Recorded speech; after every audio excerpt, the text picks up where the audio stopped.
Maaldayi dooyyoo bosoo janni soma dhiiraa dhibbi cabsi. Gosanoonitu dhaloota duudaa gurraawwan dhagaa ammoo afaaniin hin dubbatu. Ijoolluma daafana gabba gororri illee yoo argu baqatee warra galuu jedhan. Abbaan isum qof dhalee qaba. Waan lubbuu qaba cufu waan namaa sadabartee hin dheeta. Abbaan jan haatilleen fincaanum jabu.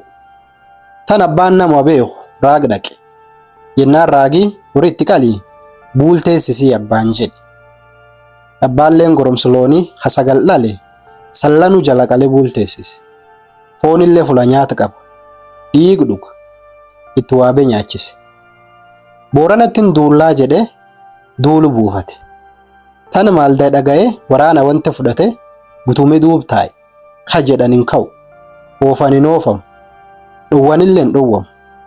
Achuma oolee bula. Duulatti duule. Maaldayi illee waraana wanta ofii qabatee duule.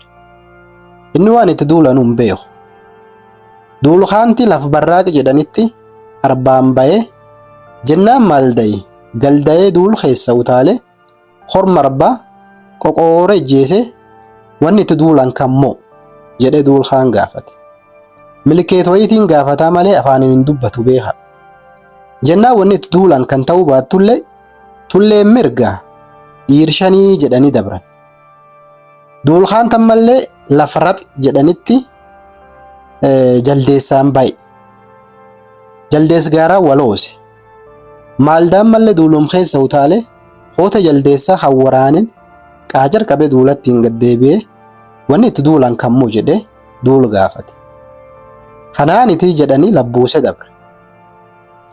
Duuli kaan gannaal gamatti nyaaphaan ba'ee Maaldayi guyyaa kan soma dhiiraa jacabse.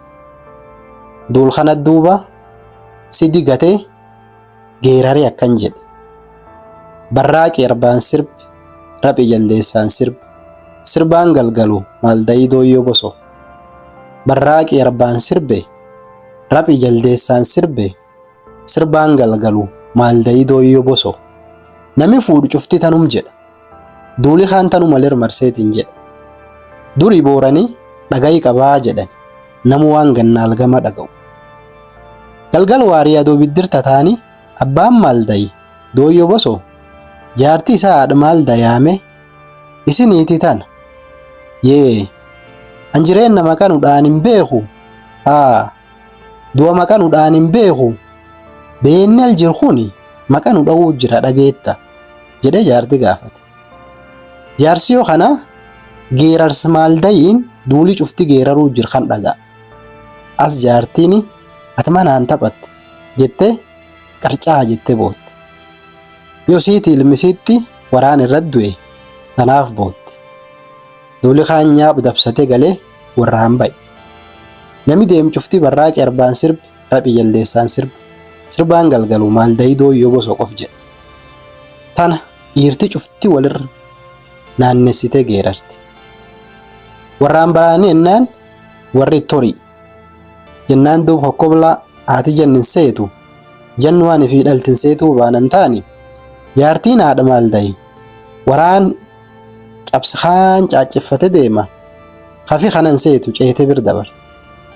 Jennaan duub Maaldayi akkan jedhee geeraree jedha. Bohoree teteettu jibichi billiqqe. Billiqqe guyyaa galaa jaartiin deettu wallaalte.